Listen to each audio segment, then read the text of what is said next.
présentation du rapport Mobilo. Je suis Yannick Piton, géographe urbaniste et chargé d'études chez Mobilo. Je m'excuse déjà d'avance de ne pas pouvoir être présent à cette présentation.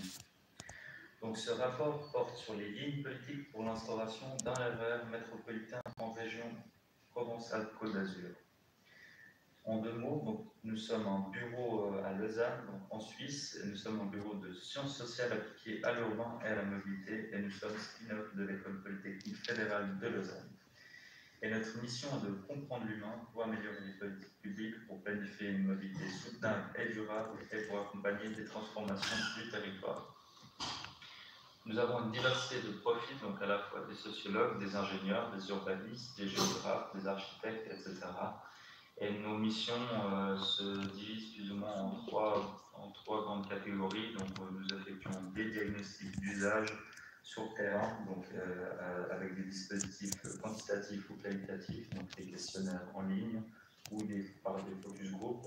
Nous effectuons aussi des études prospectives, donc pour voir un peu comment évoluent les pratiques de mobilité ou d'autres pratiques, que ce soit en sociologie notamment.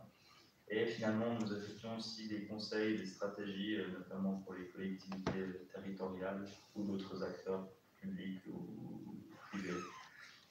Et c'est un peu dans cette dimension que s'intègre ce rapport. Donc voici le sommaire. Donc nous allons commencer par une courte introduction, puis nous étudierons la posture des acteurs concernant le ferroviaire à différentes échelles, donc partant de l'échelle européenne à l'échelle locale, donc en analysant les différents documents et rapports publiés par les différents acteurs. Et ensuite nous étudierons quelques exemples de benchmark, notamment Strasbourg et Bordeaux, concernant les RER métropolitains. Et finalement, une discussion finale, un peu tous les éléments qui ressortent de ce rapport Mobilo. Donc, en guise d'introduction, nous allons parler du ferroviaire et de la voiture. Donc, depuis la démocratisation de la voiture dans les années 80, il y a eu en fait une périurbanisation progressive et diffuse des villes, ce qui a en fait mené à une organisation polycentrique des métropoles, c'est-à-dire que les villes ont développé plusieurs centres urbains. Et sans une structure donc, de transport collectif structurée, les mobilités quotidiennes, notamment domicile-travail, sont fortement dépendantes de la voiture, ce qui engendre des nuisances, des congestions, des saturations des axes routiers, mais aussi des coûts sanitaires, qualité de l'air, nuisances sonores, des accidents aussi, et des coûts pour les ménages, donc de l'essence, de l'entretien, mais aussi pour les collectivités avec l'entretien des routes, qui peut coûter cher. Et cela pose donc un impératif écologique qui est aujourd'hui de décarboniser nos mobilités afin de réduire les gaz à effet de serre et le CO2. Et donc, il est impératif de développer des mobilités durables et de développer des transports collectifs efficients et cohérents à l'échelle du territoire. Ceci pour inciter justement au report modal de la voiture au mode doux et de réduire les nuisances liées à la voiture. Donc, les orientations actuelles en termes de mobilité durable s'orientent principalement sur le ferroviaire. Pourquoi? Car c'est un mode massifié par excellence, c'est-à-dire qu'il peut transporter des flux importants sur les territoires, donc quelle que soit l'échelle. Et c'est aussi un mode qui permet de structurer les réseaux de transport à toutes les échelles et de structurer également l'intermodalité entre les modes. Donc à toutes les échelles, on entend urbaine, métropolitaine, interurbaine, régionale, nationale ou même rurale aussi. Donc le ferroviaire apparaît vraiment comme un enjeu majeur pour le report modal et pour l'avenir de la planète. Et donc il faut absolument le développer. Donc le but des rapports. Alors nous sommes mandatés par Nasser PACA et donc il s'agit d'analyser tout d'abord finement les stratégies ferroviaires en place, donc les projets en cours et le fonctionnement du ferroviaire à l'heure actuelle dans la région, de comprendre aussi les enjeux sous-jacents à l'instauration d'un RER métropolitain en région PACA. Il s'agit aussi donc d'accompagner et de guider les acteurs du territoire dans l'élaboration de nouvelles lignes politiques. Et finalement, c'est une forme d'expertise pour lever les freins à l'instauration d'une nouvelle offre RER structurante. Donc nous allons parler maintenant de la posture des acteurs à différentes échelles concernant le ferroviaire. Donc voici les différents documents qui ont été utilisés pour ce chapitre.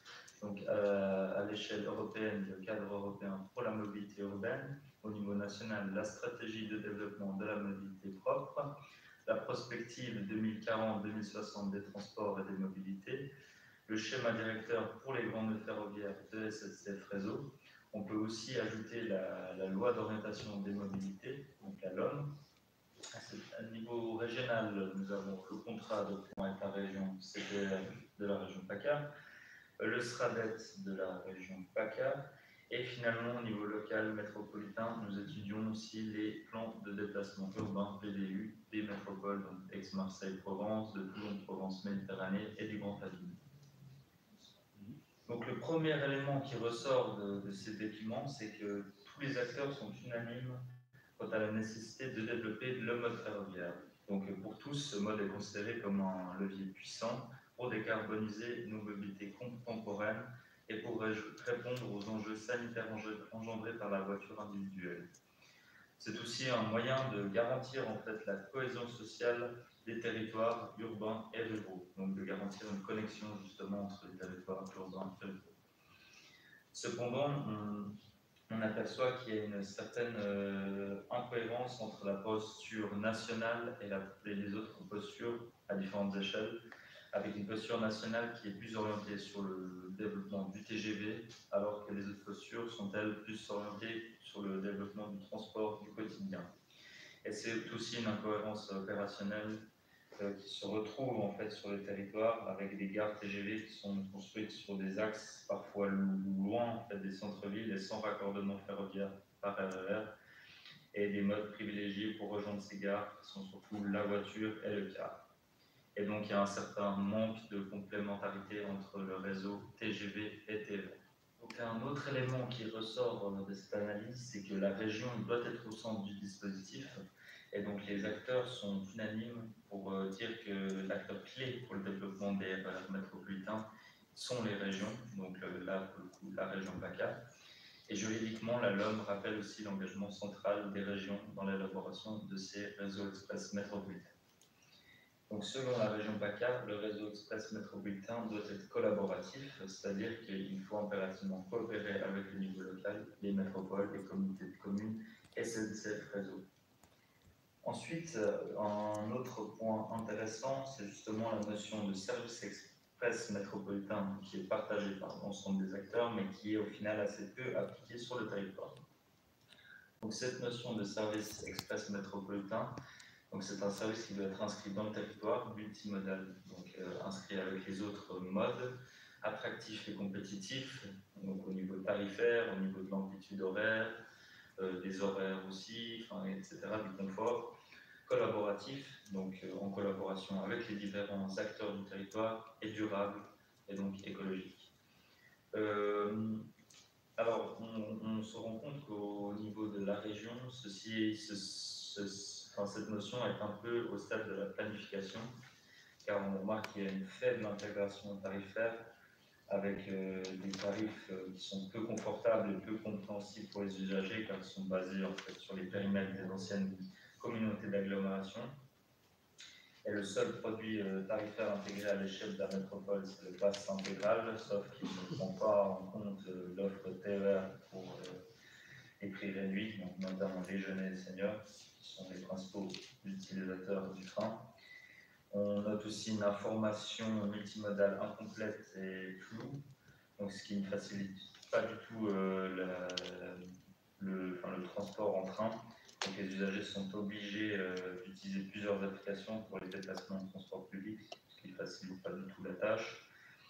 On a également aussi une concurrence entre les modes. Donc là, je reviendrai au slide suivant, notamment entre le car et le train.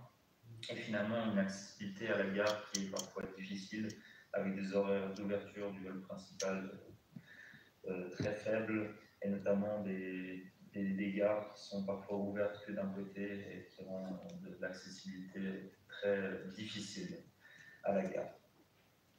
Donc également un élément intéressant est que le car est considéré un peu comme un train, Donc ce réseau de cars fait partie des 3 modes du réseau express métropolitain de la métropole Aix-Marseille-Provence, avec le ferroviaire, le BHNS et le THNS, et donc sert à garantir les voyages interurbains. Donc c'est une solution qui est censée être provisoire selon la région, mais au vu des ressources mises à disposition pour ce réseau et pour le développement du routier, et au vu de l'importance que cette offre de car a dans la desserte métropolitaine et interurbaine, nous pouvons difficilement imaginer une future complémentarité entre l'offre ferroviaire et l'offre de car, dans la mesure où actuellement ces 2 modes sont en concurrence sur un grand nombre d'itinéraires. Pourquoi parler de concurrence directe avec le train? C'est assez simple car l'offre est bien plus attractive que le train, que ce soit en termes de prix, de fréquence, de temps et d'amplitude. Donc il y a une certaine incohérence en fait entre ces 2 modes qui devraient être complémentaires et non en compétition. Et donc il y a une réflexion à avoir pour rendre ces 2 modes complémentaires. Et donc pour justifier la priorité donnée à l'un ou à l'autre en tenant compte de l'historique des infrastructures mises en place et des possibilités offertes. Et donc rappelons aussi que le train est le pilier de l'intermodalité et qu'il faut que ce soit dans le sens justement de la stratégie des pôles d'échange multimodaux, et c'est justement le train qui doit structurer tous ces réseaux de transport.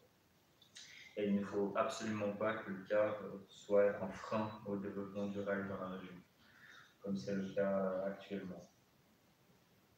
Donc un autre point important, ce sont les entrées sur le territoire qui sont peu accessibles en train. Donc les acteurs sont assez d'accord sur le fait qu'il y a un impératif de développer des mobilités touristiques durables en améliorant la desserte des ports d'entrée au territoire, notamment les aéroports, les gares et les ports. Actuellement, sur le territoire, cette desserte est assez peu fonctionnelle. Par exemple, l'aéroport de Marseille-Provence privilégie une desserte par car et omet totalement la desserte par train, alors que la gare est située à environ 1 km de la sortie de l'aéroport. Un autre exemple, à Pertuis, port d'entrée touristique principal au Luberon, les itinéraires en train sont quasi inexistants, 2 fois par jour approximativement. Et donc, il y a un certain impératif à vraiment développer ces mobilités touristiques durables. Et donc, le ferroviaire doit être support du développement de ces mobilités.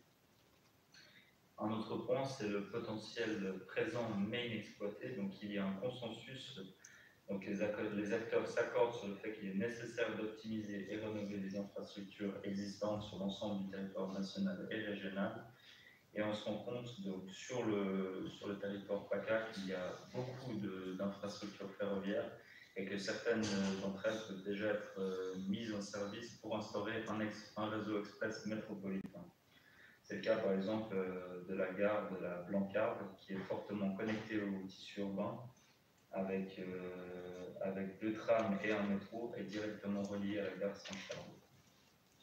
Donc, la présence en fait d'autant d'infrastructures ferroviaires est aussi un moyen de pouvoir mener des expérimentations peu coûteuses pour tester l'adaptabilité des usagers à des offres nouvelles ou renouvelées sur certains itinéraires. Donc, c'est vraiment un moyen d'effectuer des expérimentations sur le réseau ferroviaire. Donc, un dernier élément intéressant est justement un calendrier de projets ferroviaires peu cohérent avec l'urgence climatique. Donc on se rend compte que tous les acteurs disent que la ligne nouvelle Provence-Côte d'Azur est le projet principal pour structurer le mode ferroviaire régional, notamment avec les travaux souterrains en gare Saint-Charles qui finissent approximativement en 2037. Et nous estimons que ces aménagements n'auront qu'un impact limité pour faciliter le passage des TER, RER en surface et qui facilite principalement l'accès des trains rapides à la gare et aux autres métropoles de l'arc méditerranéen de la région PACA. Un autre élément, c'est que justement SNCF Réseau, la région PACA et les métropoles donc, partagent ce calendrier opérationnel à moyen et long terme et ne semblent pas envisager des projets ferroviaires à court terme avant la fin des travaux en gare Saint-Charles. Un autre élément problématique est que la NLPCA est le manque d'informations claires et transparentes. On se rend compte que chaque acteur semble avoir un calendrier opérationnel différent concernant le phasage du projet. Et nous pensons qu'il est nécessaire d'exposer collaborativement un phasage opérationnel précis. En fait, ce phasage peu précis en fait, ne facilite pas du tout la prise de position citoyenne et c'est très difficile de suivre l'évolution de ce projet. Et finalement, on note aussi également une nécessité de hiérarchiser donc, les projets à court terme, moyen et long terme pour justement avoir une cohérence entre tous ces projets ferroviaires et afin d'éviter justement de figer le territoire avec des projets qui durent d'envergure qui durent 10, 20 ans et qui ne permettent pas de développer le ferroviaire rapidement et qui, notamment en réponse avec l'urgence climatique. Donc nous allons maintenant parler du benchmark. Donc le premier exemple est le RER de l'Eurométropole de Strasbourg. Donc ce réseau express métropolitain est lancé le 4 février 2022 et vise à une augmentation considérable de la cadence des TER, donc 84% en plus d'ici la fin de l'année. Donc un train toutes les 30 minutes entre 5h et 22h et un train toutes les 15-20 minutes en heure de pointe. Donc c'est un projet porté collaborativement par la région du Grand Est et cofinancé par la métropole de Strasbourg. Donc ce réseau express métropolitain vise à une nouvelle ligne diamétrale, donc en plus de l'augmentation des cadences TER, donc une nouvelle ligne entre Saverne et Célestat en vert, un nouveau réseau de cars interurbains pour les destinations peu desservies par train, un BHMS et un développement de la mobilité active. Et d'autres lignes diamétrales sont en cours de réflexion pour les années futures. Donc, au niveau du CPR, donc du Grand Est, on remarque donc, pour les crédits total 2021-2027 que 5 millions sont destinés à l'étude des services express métropolitains. Donc déjà en amont, des études sont faites afin de réfléchir à l'instauration d'un tel service express au niveau du territoire. 5,6 sont alloués aux dessertes fines du territoire, donc ça c'est vraiment pour garantir l'accès de l'urbain aux territoires ruraux. Et donc l'enveloppe totale, environ 35% du total donc, est alloué au ferroviaire et 40% à la route, ce qui est plus ou moins équilibré. Donc ce qu'il faut retenir de cet exemple, c'est que la nécessité forte de la part des collectivités publiques à la fois régionales et métropolitaines pour aboutir à un projet de réseau express métropolitain à l'échelle du territoire. Et donc le pilotage accru de la part de la région du Grand Est montre l'importance que peut avoir une instance publique dans l'émergence d'un projet territorial de ce genre et la nécessité d'une collaboration active entre les différentes parties prenantes du ferroviaire.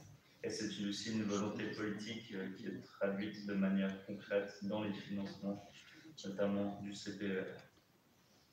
Donc le second exemple est celui du RER-M bordelais. Donc en décembre 2018, les collectivités territoriales ont élaboré une nouvelle fiche de route pour 2020-2028 et du coup la création d'un nouveau service express métropolitain qui est axé sur 4 axes principaux: une augmentation de l'offre en TER, la création de nouvelles offres ferroviaires traversantes, la construction de nouvelles gares et haltes, une tarification unifiée au sein du territoire métropolitain et la création de nouvelles lignes de cars régionaux et interurbains. Donc, tout d'abord, une tarification intégrée au sein de la métropole. Donc, il convient en fait de créer un titre unique permettant de circuler autant sur le réseau régional qu'urbain, tout mode confondu. Et il s'agit aussi donc de réduire en fait davantage le prix des transports publics afin d'inciter la population au report modal et à l'usage de rails. Et des expériences ont notamment été mises en place dans la métropole en 2020 afin de tester l'extension de la tarification intégrée à de nouvelles lignes. Et durant cette expérimentation, donc, il n'était pas nécessaire d'acheter un titre SNCF sur ces différents axes. Et donc, ce qui est important également, c'est qu'il y a un réseau de cars interurbains qui est vraiment là, en fait, pour connecter les territoires n'ayant pas accès au réseau ferroviaire. Donc, il y a vraiment une volonté de complémentarité entre le mode et non de compétition. Donc, cet exemple montre une fois de plus que la collaboration à plusieurs échelles entre les parties prenantes du ferroviaire est essentiel en fait pour aboutir à un projet cohérent et pertinent sur un territoire aussi complexe qu'une métropole. Et un autre élément important, c'est que la démarche communicationnelle est assez lisible et est assez efficace dans le cas du RER-M bordelais. Donc avec un support internet en fait, qui est très intéressant et une démarche communicationnelle lisible et efficace. Et le site internet en fait, a été élaboré pour décrire précisément le phasage, les déclinaisons opérationnelles et les enjeux liés à ce projet. Et un tel support offre en fait à la population bordelaise une lecture facile et transparente du projet et permet aux citoyens de suivre efficacement son évolution. Nous allons maintenant passer aux discussions finales. Donc, le but est d'évoquer les freins à l'instauration d'un RER sur le territoire et de présenter quelques pistes de réflexion afin d'y parvenir. Donc, le premier point est qu'une collaboration est essentielle entre la région et les métropoles. Donc, les cas de benchmark confirment l'importance d'une collaboration étroite entre la région et les métropoles pour instaurer une offre RER à l'échelle du territoire. On peut affirmer qu'un portage d'ampleur des autorités organisatrices de la mobilité à la fois régionale et métropolitaine est nécessaire pour répondre à l'aspect collaboratif du service express métropolitain et pour encourager activement la coopération avec les acteurs du ferroviaire et de la mobilité, dont SNCF Réseau. À l'échelle du territoire, les acteurs ne semblent pas avoir une portée politique suffisante pour faire émerger seul un projet ferroviaire d'une telle envergure, donc sans l'instance régionale. Dans ce sens, il nous semble fondamental que les régions assument leur rôle de chef de file, comme c'est mentionné dans la LOM, dans le portage des projets de RER métropolitains au sein de leur territoire régional. En territoire PACA, nous estimons donc que la région ne collabore pas suffisamment avec les métropoles, notamment Aix-Marseille-Provence, pour densifier et fluidifier le mode ferroviaire au sein du tissu métropolitain.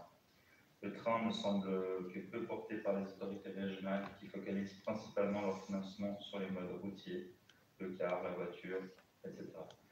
Donc ce faible portage peut être aussi une cause du peu d'investissement ferroviaire sur le territoire provençal de la part SNCF Réseau, qui semble investir principalement dans le projet de ligne nouvelle, seul véritable projet que la région porte. À une autre échelle, nous pensons également que l'État français doit accompagner plus activement les projets ferroviaires, notamment en orientant sa stratégie nationale vers le transport du quotidien et non le TGV, et en augmentant les financements pluriannuels pour le rail.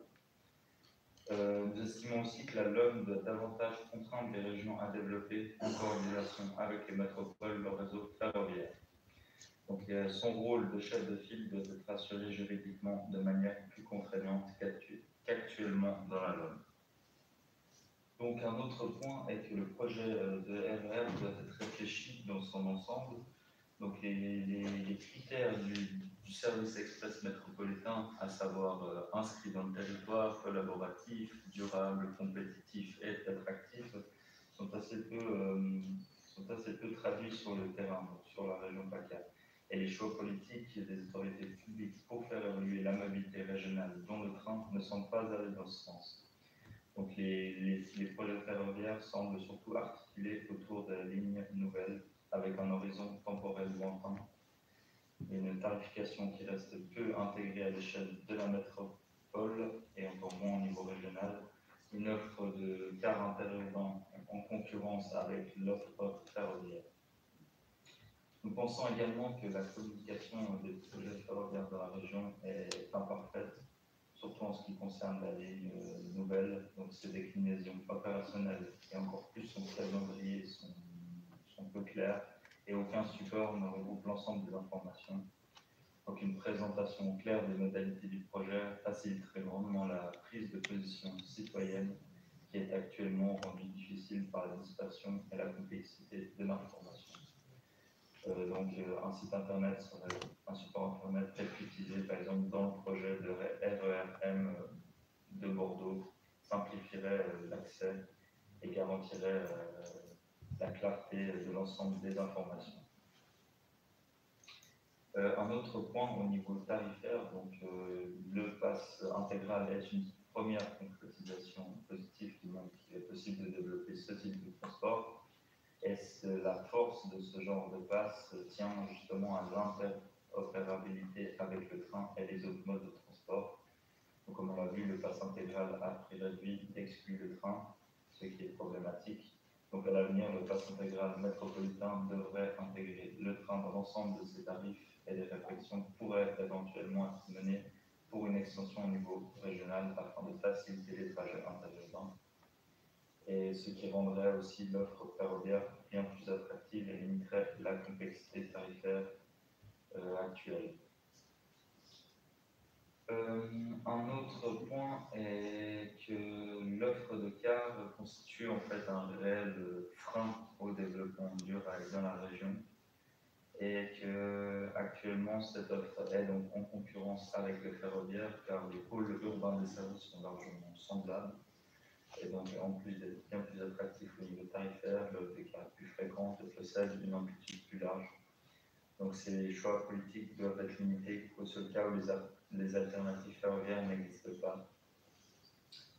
Et à l'instar du réseau express métropolitain bordelais, donc ce mode collectif, le réseau de cars routier, doit plutôt servir de support à un réseau ferroviaire structurant pour les destinations périurbaines et rurales ne possédant pas de gare proche. C'est d'ailleurs l'option stratégique qui est avancée dans le discours et qui ne se traduit pas sur le territoire en région parisienne. Un dernier point par rapport à la LOM, nous pensons qu'il nécessite en fait un accompagnement plus étroit des autorités organisatrices par l'État pour permettre d'aider et d'accélérer l'instauration de ce nouveau type de service express métropolitain dans un environnement institutionnel complexe, notamment pour les réseaux de cars interurbains. Un autre point, c'est la possibilité de développer un RER métropolitain dès à présent. Donc, nous estimons qu'il existe un potentiel d'infrastructure ferroviaire utilisable dans la région et cela offre la possibilité de développer un RER dans un court laps de temps. Après une évaluation et un inventaire des infrastructures régionales, un plan de modernisation et d'optimisation peut être lancé afin de remettre en service d'anciennes lignes de train sur le territoire. Donc nous pensons qu'il n'est pas nécessaire d'attendre la fin du passage souterrain en gare Saint-Charles pour débuter une réflexion sur de nouvelles dessertes RER et qu'il est possible de mener des expérimentations, comme c'est le cas à Bordeaux, sur certains tronçons ferroviaires afin d'observer si ces nouvelles lignes RER s'inscrivent dans les dynamiques territoriales et si elles sont viables à long terme. Un autre point, c'est que la direction prise par le projet de LLPCA est pertinente, mais son calendrier ne doit pas se limiter à des actions à moyen et à long terme. À l'instar du projet de réseau express métropolitain bordelais, donc une hiérarchisation des projets ferroviaires doit être mise en place pour garantir une cohérence entre les travaux à court terme, moyen terme et long terme sur l'ensemble du territoire. Donc, et finalement, parallèlement au transport de personnes, les infrastructures existantes sur le territoire sont aussi le support au développement du fret. Donc, selon la posture nationale, une stratégie de relance du fret doit être mise en place sans tarder.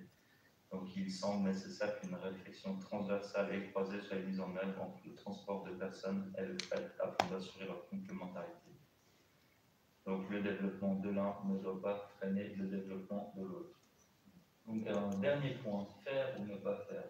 Donc, malgré un consensus général quant à la nécessité de développer activement le rail ces prochaines années, le calendrier des projets ferroviaires dans la région reste assez peu ambitieux. Nous estimons qu'il est temps que les autorités locales et régionales sortent du discours et s'activent collaborativement pour faire émerger à court terme de nouveaux projets ferroviaires.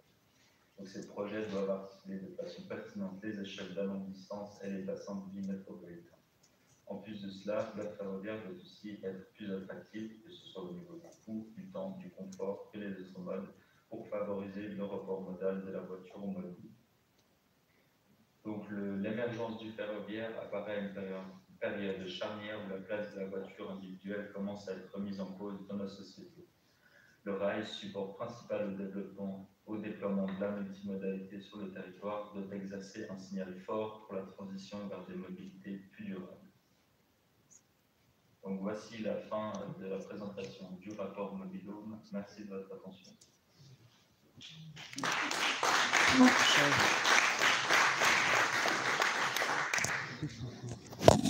Voilà, on vient de voir une présentation d'un rapport qui mais un peu le contexte. Le contexte, et ce que j'en retiens, c'est que s'il y a une volonté politique